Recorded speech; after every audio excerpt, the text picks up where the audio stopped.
Pernah tak anda dengar tentang paper gold? Nampak macam anda ada emas, tapi hakikatnya anda cuma pegang sehelai kertas atau sijil sahaja.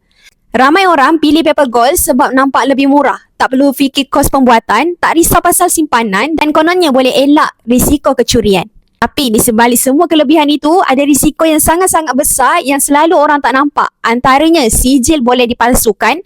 Majoriti paper gold tak bersandarkan emas fizikal pun. Bila nak jual, tak semua tempat terima paper gold.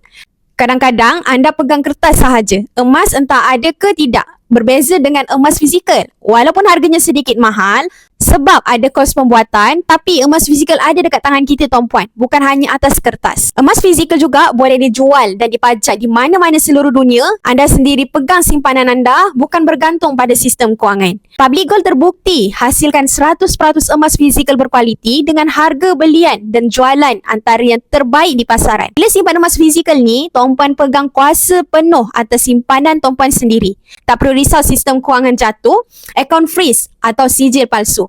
Sebab emas tu betul-betul ada depan mata kita. Kalau tuan-puan baru nak bermula simpan emas, pilihlah emas fizikal.